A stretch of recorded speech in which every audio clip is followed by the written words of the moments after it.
Thank you, Ranveer. Good evening. Thank you all for joining for this briefing. You would have perhaps seen some information related to developments since late last night, early this morning, which has been put out by the Ministry of Defence. Just in case it has been missed, I will request Colonel Sophia Qureshi and Wing Commander Vyomika Singh to just update you and fill you in on the details. Thank you, sir.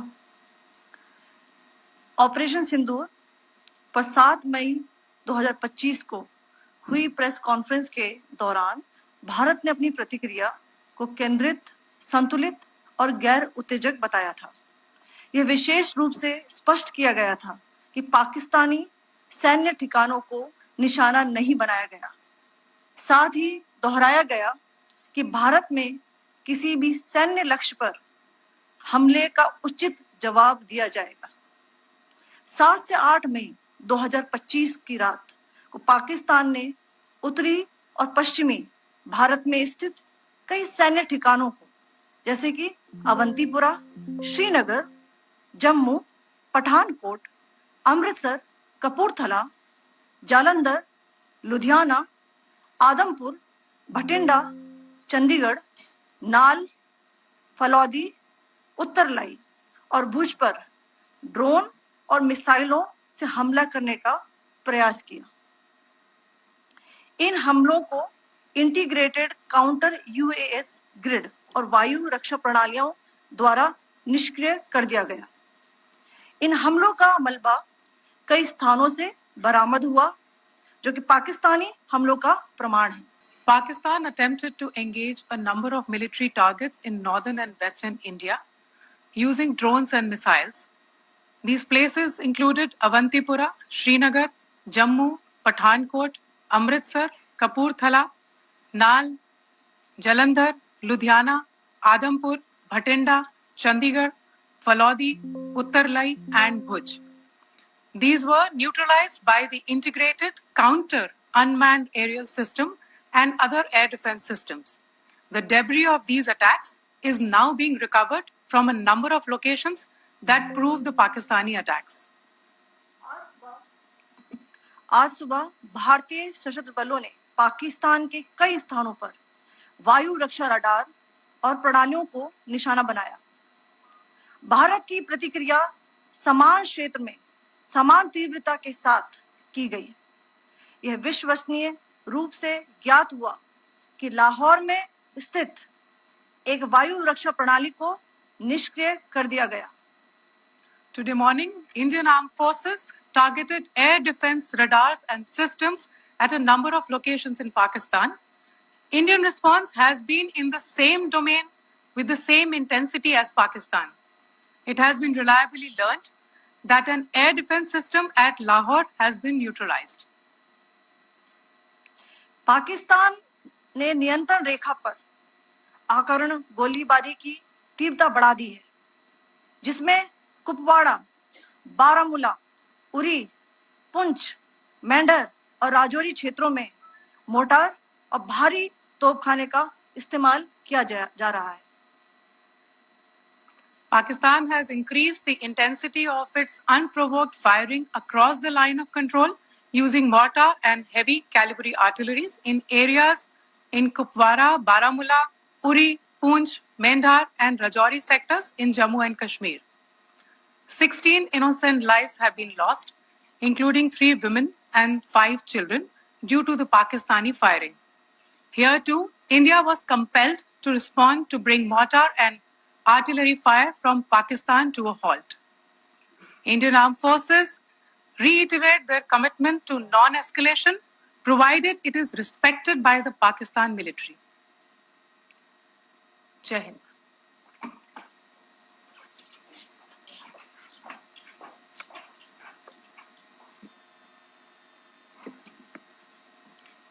Thank you.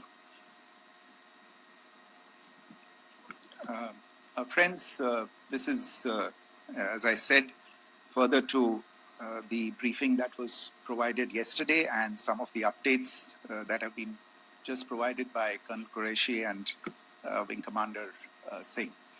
I thought that we would just put some of the aspects related to the events that started on 22nd April with the barbaric terror attack in Pahalgam into further context, because there is a certain amount of commentary that has happened with regard to the events since then.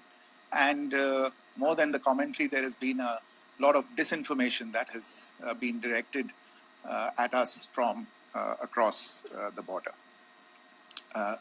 So a few things that I would like you to keep in mind. First of all, there is mention on all sides of escalation. I think the first point that you have to keep in mind is the attack of 22nd April in Pahalgam is the original escalation. ये जो सिलसिला है जो हम देख रहे हैं आज की घटनाओं को लेके, ये 22 अप्रैल के पहलगाम के हमले से शुरू हुआ है. एस्केलेशन वहां पे हुआ है और उस एस्केलेशन का जवाब भारतीय सेना ने, भारतीय फौज ने कल अपने एक्शन से दिया है.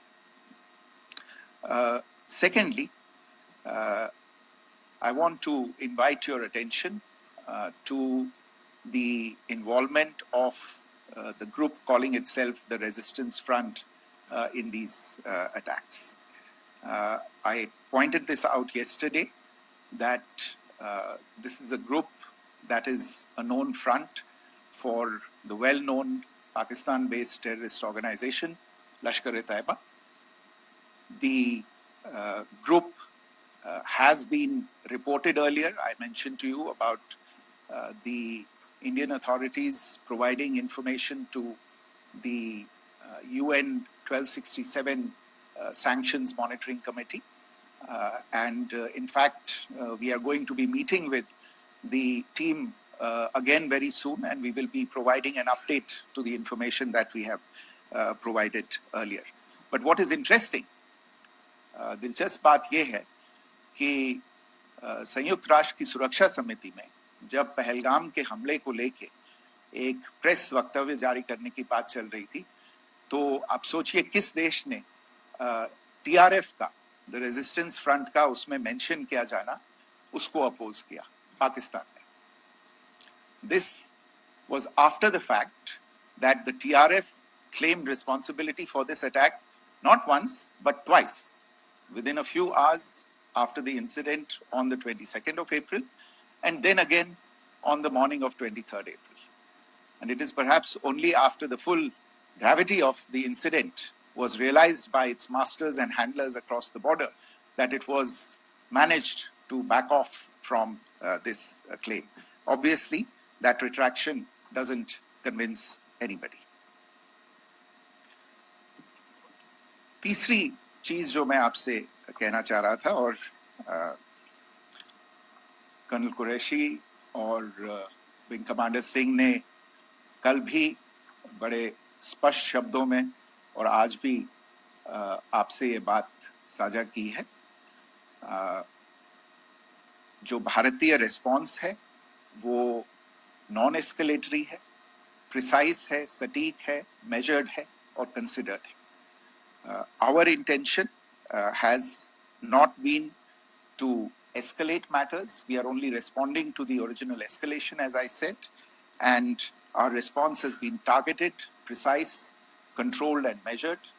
Only no military targets have been selected. Only terrorist infrastructure in Pakistan has been hit. Now, there are, as I said, a number of issues that have been raised in commentaries, and there's a lot of, as I said, unfounded disinformation and fabrication that has come from across the border. And I would just like to use this opportunity to set the record straight on some of these issues. The first of these is Pakistan trying to wash its hands off any and all involvement with terrorism. I think the Pakistani information minister said there are no terrorists in Pakistan. And I think he was challenged on that in the television program that he was appearing on. But even if I partially repeat myself from yesterday, I think Pakistan's reputation as the epicenter of global terrorism is rooted in a number of instances where concrete evidence is available, not just to India, but to governments and authorities and agencies around the world. There are several terrorist attacks around the world where Pakistani fingerprints have been found. I don't need to belabor the point with regard to this audience about where Osama bin Laden was found and who called him a martyr. Pakistan has also for decades pursued cross-border terrorism into India with impunity. And as I said yesterday also, in order to deliberately mislead the international community, they claimed that the terrorist Sajid Mir was dead. They came under pressure, and Sajid Mir was then brought back to life, arrested, and is now apparently in Pakistani custody. Pakistan is also home to a very large number of UN proscribed as well as UN proscribed terrorists, as well as terrorists proscribed by a number of other governments in the world, including, of course, the Lashkar-e-Taiba and the Jaish-e-Mohammed, as well as their leaders, Masood Azhar and Hafiz Mohammed Saeed. आपने देखा होगा हाल ही में पिछले ही कुछ दिनों में पाकिस्तान के रक्षा मंत्री और उनके पूर्व विदेश मंत्री दोनों ने इस बात को माना है कि पाकिस्तान का ऐसे ग्रुप्स के साथ जो रिश्ता है वो क्या रहा है. Both the defense minister and the former foreign minister of Pakistan, I think they've done a more eloquent job of this than I could ever do in terms of describing their country's implication in international terrorism and their involvement in housing these kinds of groups. दूसरा जो विषय है वो है पाकिस्तान का जो एक दावा है कि एक इंटरनेशनल impartial investigation होना चाहिए, एक joint investigative committee होनी चाहिए. These calls for jointly investigating this heinous and barbaric attack in Pahalgam. Again, I think you know the history well on this. You know the track record well, and it is not a bright track record insofar as Pakistan is concerned. In fact, in the pursuit of justice for the victims of multiple terrorist attacks, whether it be Mumbai in 2008, in Pathankot in 2016, or many others, but in particular for these two attacks, India had offered to cooperate. India provided forensic evidence and urged Pakistan to bring the perpetrators of these attacks to justice. We, in particular with regard to the Mumbai attacks of 2008, where a Pakistani Lashkar-e-Taiba terrorist was captured alive, India provided extensive information and evidence related to the involvement of Pakistani terrorists in this attack. Cases were registered, but you are all aware that these cases have not progressed despite the formation of judicial teams, etc. And Pakistan has consistently stonewalled all efforts to move the investigation along. In fact, with regard to the Pathankot attack as well, a joint investigative team was formed. We gave access, unprecedented access, I should say, to Pakistani team to the site of the attack.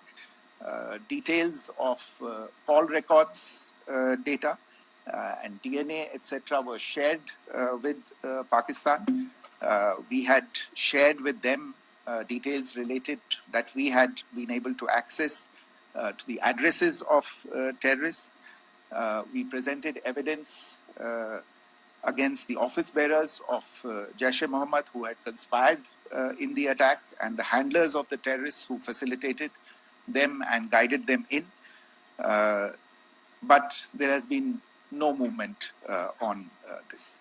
So in all of this, I think the experience has not been positive, and it certainly doesn't give us the confidence now to take at face value Pakistani assertions of wishing to participate in a joint investigation. These are just delaying tactics. These are just stonewalling tactics.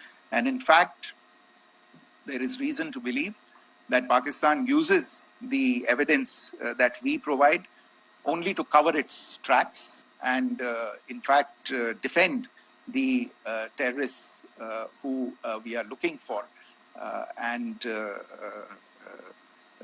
obstruct the path of investigation.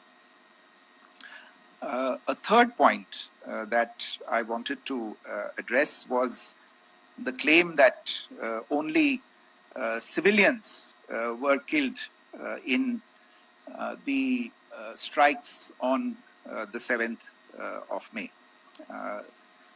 We have made the point very clearly that all attacks on the morning of 7th May were against carefully selected terrorist infrastructure, terrorist targets. It is not clear to us, in fact, seeing some of the coverage of the after effects of these strikes, including the funerals for the terrorists that were held yesterday. I think a lot of you have seen the reports and the coverage on media. If only civilians, if any civilians were killed in these attacks, I wonder what message this picture actually sends to all of you. This is a question that is worth asking. It's also odd that the funerals of civilians are carried out with the coffins being draped in Pakistani flags and state honors being accorded. As far as we are concerned, the individuals eliminated at these facilities were terrorists. Giving terrorist state funerals may be a practice in Pakistan. Doesn't seem to make much sense to us.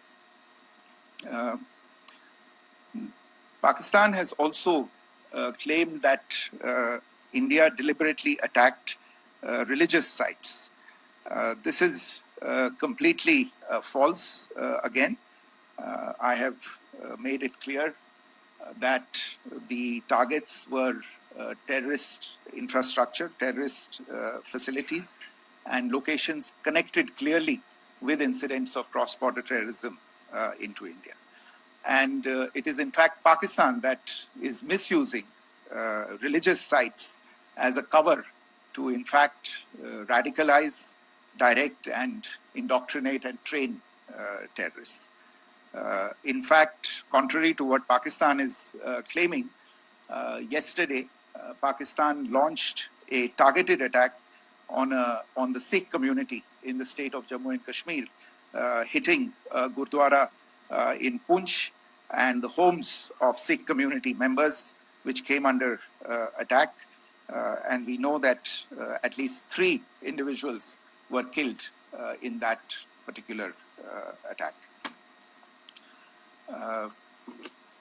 Pakistan is also making attempts to, in fact, just to add to this point, the retaliatory action that Pakistan has taken, in fact, is impacting civilians. I showed you the picture of the Gurdwara and the Sikh community members who were killed in this.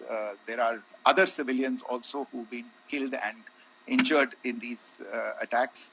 In fact, since yesterday morning, a total of 16 civilians have been killed and 59 others have been injured in the attacks by Pakistan.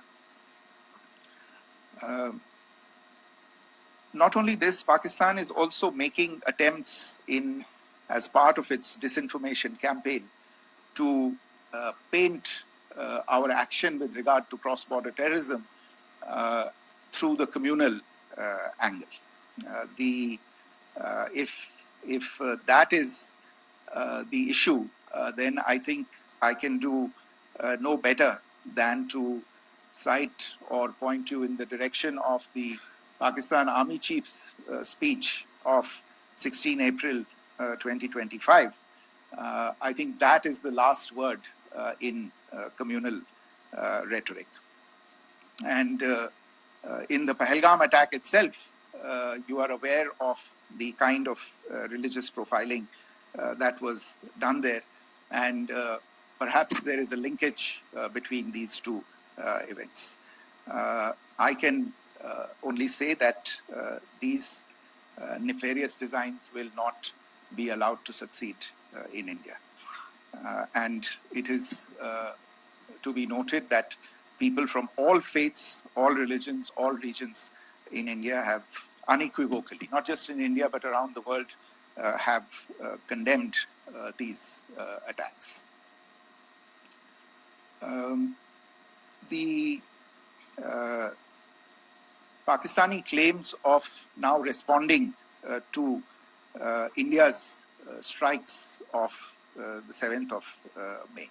As I said right at the outset, it is India which is responding.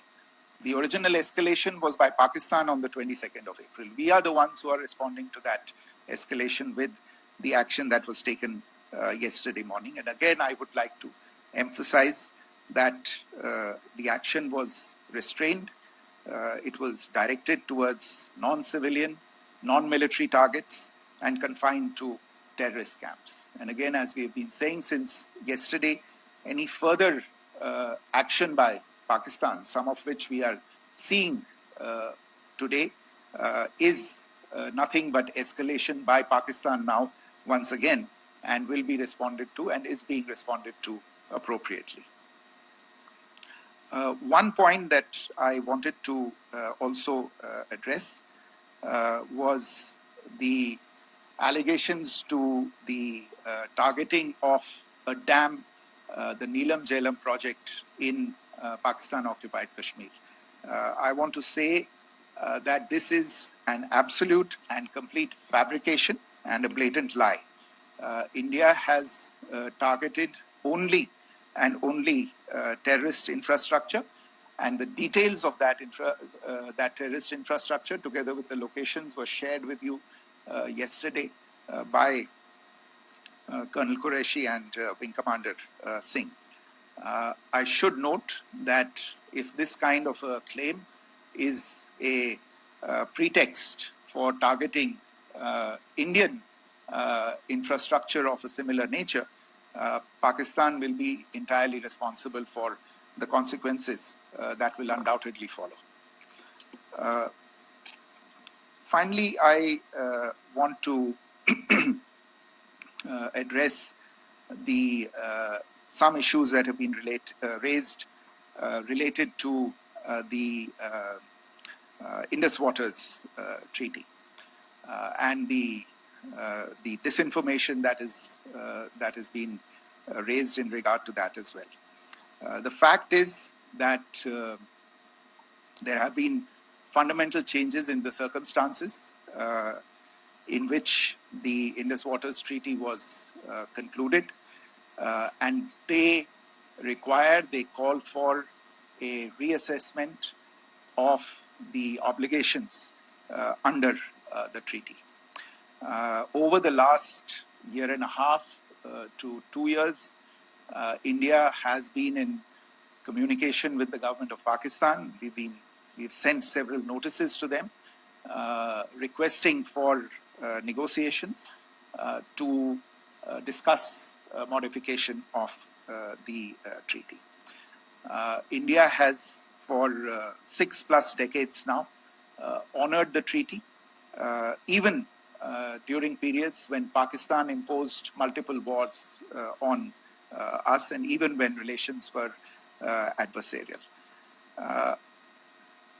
Pakistan is the one that has been acting in violation of the treaty, deliberately creating legal roadblocks in India exercising its legitimate rights on the Western rivers. Any projects that India sought to build on the Eastern rivers, and even on the Western rivers, which we are allowed to by the treaty, were always challenged by Pakistan, thereby hampering our rights to utilize our legitimate waters under the treaty. In fact, if you see, the preamble of the treaty itself states that the treaty was concluded in a spirit of goodwill and friendship. Mark those words, concluded in a spirit of goodwill and friendship. ये भारत का धैर्य और भारत की सहनशीलता है जो 65 साल से हम इतनी प्रोवोकेशन के बावजूद इस ट्रीटी को निभा रहे हैं. However, as has been made clear earlier as well, Pakistan has not responded to our request to enter into negotiations for a reassessment of the obligations under the treaty. A number of conditions have changed. This is a treaty that was based on the engineering techniques of the 50s and the 60s. We are living through the first quarter of the 21st century. Technological changes and technological advancements have to be taken into account. There are demographic changes. There are climate changes that have taken place. There is the imperative of clean energy. And of course, the terrorism that Pakistan has wreaked in the state of Jammu and Kashmir itself has hampered India's ability to exercise its rights under the treaty. Pakistan's persistent refusal to respond to our requests to enter into government-to-government negotiations on the modification of the treaty is, in a sense, itself a violation of the treaty. And therefore, India has taken the step of putting the treaty in abeyance until Pakistan abjures irrevocably its support for cross-border terrorism. Maybe I'll stop there.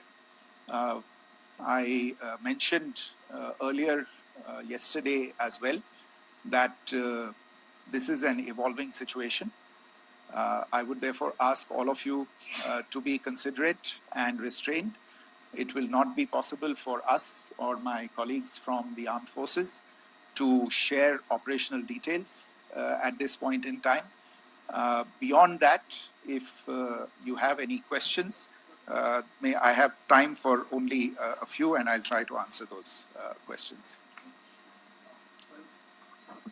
Okay, I give the floor to Rishabh. One Secretary, good evening. This is Rishabh from Times Now. I just wanted to understand, as per the press release that has been released earlier today, it says that we have successfully hit at the air defense of Lahore. Does it give our forces a better chances if in case of further escalation? And are there other air defense places as well at strategic location that were targeted? Rishabh, you are violating the first rule that I set out at the end of my remarks. The press release that has been issued by the Ministry of Defense today speaks for itself. It is related to operational matters. It's been released by the Ministry of Defense. As more information becomes available, it will be released at the appropriate time. Once again, please don't go into operational details at this point in time, because this is a constantly evolving situation. Yeah, go ahead. Foreign Secretary Smita Sharma, just wanted to ask, the Pakistani Minister Ishaq Dar in an interview has claimed that the national security advisors of India and Pakistan have spoken to each other, if you could confirm or deny, and is complete severance of diplomatic ties with Pakistan also on the table? I have no information with regard to contacts between the two national security advisors. Insofar as diplomatic relations are concerned, you've seen the steps that were announced in response to the following the meeting of the Cabinet Committee on Security on the 23rd of April. There are no further steps that are under consideration at this moment in time. Here, go ahead. Foreign secretary, मेरा नाम मनीष है, मैं TV9 Bharatvarsh से हूं और आपने खुद ही बताया कि कितना मिस इन्फॉर्मेशन क्रॉस बॉर्डर से आ रहा है, बल्कि ऐसा लग रहा है जैसे पाकिस्तान के प्राइम मिनिस्टर और डिफेंस मिनिस्टर तक भी प्रोपेगेंडा करने में मिस इन्फॉर्मेशन में आ गए हैं। वो कई बार तो ये तक दावा करते हैं कि हम 3 राफेल हमने गिरा दिया, इतने हमने मिग गिरा दिए, और जब उनसे पूछा जाता है तो वो कहते हैं कि सोशल मीडिया में हमने ये सब चीजें देखी थी। तो अगर आधिकारिक तौर पर अगर आप कुछ कह सकें इस पर, ताकि उन्हें भी समझ में आए कि इस तरह के प्रोपेगेंडा नहीं चलने वाला है। देखिए, जब सही समय होगा तो आधिकारिक तौर पे इसके बारे में सूचना मिल जाएगी, लेकिन जो आपका प्रश्न है कि प्रधानमंत्री और उप प्रधानमंत्री और विदेश मंत्री, उनके रक्षा मंत्री इस तरह की बातें कर रहे हैं, तो इसमें अचरज की कोई बात नहीं है। आखिरकार ये एक देश है जिसने अपना इसका जन्म लेते ही झूठ शुरू हो गया था। 1947 में जब पाकिस्तानी फौज ने जम्मू कश्मीर पे दावा बोला, तो उन्होंने किसी ऐसे वैसे व्यक्ति से नहीं, संयुक्त राष्ट्र से झूठ बोला कि हमारा कोई लेना देना नहीं है इससे, ये लोग जो गए हैं वो तो कबायली हैं। वो तो जब हमारी फौज वहां पे पहुंची और यूएन के लोग, संयुक्त राष्ट्र के लोग खुद वहां पे पहुंचे, उन्होंने देखा कि वहां तो पाकिस्तानी फौज घुसपैठ करके आ गई है, उसके बाद पाकिस्तान को मुंह की देखनी पड़ी और उनको मानना पड़ा कि हाँ, उनकी फौज वहां पे कुछ समय से पड़ी हुई है। तो ये जो यात्रा है एक तरह से 75 साल पहले शुरू हो चुकी है। तो I am not surprise that this kind of disinformation is being indulged in. Yeah. Siddhant. So Siddhant from Beyond. Sir, we have seen a lot of negative comments coming from the Pakistani military of escalation. If tomorrow there is an escalation, there are strikes, we know one attempt has been thwarted, what will be the Indian response to those attempts of creating more escalation? Because it is looking like it's going towards more escalation. And my second question is, are any other world powers, essentially the P5 countries, the West Asian countries, reaching out to de-escalate the current situation? Look, on escalation, we've already made our stance clear. I mean, there are 2 basic points. First of all, it is Pakistan that escalated on the 22nd of April. We are only responding to that escalation. And then what we have said yesterday and what my colleagues have said today, that now if there is an attempt at further escalation by Pakistan, it will be responded to in an appropriate domain. And therefore, the choice is entirely that of Pakistan to make. As to your second question, I don't think I can do better than to point you in the direction of the statements that are being made from practically every chancellery in the world and the sentiment that they are carrying. That sentiment essentially, and for the major portion, is support for the government of India in the context of the condemnation of the terrorist attack in Pahalgam on the 22nd of April. There is wide recognition of the government of India's right to respond to these attacks in self-defense, and of course a desire to ensure that there is not further escalation. I think these statements speak for themselves. Yeah. Sir, this is Mausami from India Today.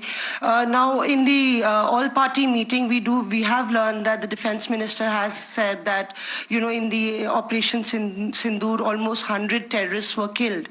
Would we have any details about what is the number like, and also about if there were any big faces, masterminds, terrorist masterminds who were in fact killed? There is also a report that Masood Azhar's family's 10 members have been killed, and Rauf Asghar, who was actually the mastermind of Pulwama, he's also been badly, severely injured.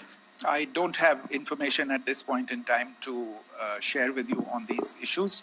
But as I said, I think, there is so much information out there on television, in the news media, in social media, that it sometimes looks like a long time has passed since this. Please understand that slightly over 36 hours only have passed since this operation was undertaken. Let's have some patience. Information will come out. It will be shared in due time. Shruti. Thank you, Foreign Secretary. Shruti Ranjan from Bloomberg. Sir, could you give us any understanding whether India has moved the IMF or the World Bank to kind of, sensitize them about the the bailout that Pakistan has and, the kind of stuff that the Pakistan government is doing? Look, we have an executive director at the IMF. Tomorrow there is a meeting of the board of the IMF. And I'm sure that our executive director will put forward India's position. The decisions of the board are a different matter. You know the process through which they are made. But I think the case with regard to Pakistan should be self-evident to those people who generously open their pockets to bail out this country. And since you are from Bloomberg, I think you would have the data on how many IMF bailout programs have been, very good, thank you, have been sanctioned in the space of the last 3 decades. And I think you would also have an idea of how many of those programs have actually reached successful conclusion. Probably not many. So I think this is a decision that board members have to take by looking deep within themselves and looking at the facts. So we can, one last question, sir. Yeah. One last question. Foreign Secretary, I'm Siddhant from CNN News 18. I would like to know, since it's an opportunity to speak to you, I would like to know the response coming from United States since last 3 weeks. Saudi Arabia, Qatar. In fact, Prime Minister Modi spoke to Qatar before the strikes that evening. Perhaps how do you read the support coming from these countries? Perhaps traditionally they were seen on the other side. This time around, their statements are strong worded. In fact, India-Saudi joint statement also had a very strong condemnation, strong worded condemnation. United States at all level have condemned the attack and have extended support. In fact, Saudi Deputy Foreign Minister is in India. He just met EMS Jaishankar. Also, if you could shed some light on his visit, his meeting with EMS Jaishankar. In fact, we have also been told that he met Prime Minister Modi. Thank you. Look, all the countries that you named and many others, we have been in touch with them. The Prime Minister has spoken to a large number of world leaders. A large number of world leaders have called him, as have called the External Affairs Minister. As we speak, there are conversations going on today as well with world leaders. And your assessment or conclusion of the general tenor of these messages is very much on point. And I think this is a recognition of the fact, firstly, of the barbaric nature, the unprecedented nature and character and features of the attack in Pahalgam, and a recognition of India's right to respond to this, and also a recognition of the fact that in responding, we have been nothing but responsible, and have done so in a restrained, in a measured, and in a non-escalatory manner. I think that counts for something. People have taken that into account, and that is what is explaining the kinds of reactions that we are seeing. And we appreciate the sentiments and the statements that have been made by the vast majority of world leaders. Yes, the Saudi Minister of State for Foreign Affairs is in Delhi. He had a meeting with the External Affairs Minister earlier today. I don't have further details at this moment, but if there are details, the ministry will share them at some point with you. Thank you. I think that's all we have time for today. We'll join you again soon. Thank you all.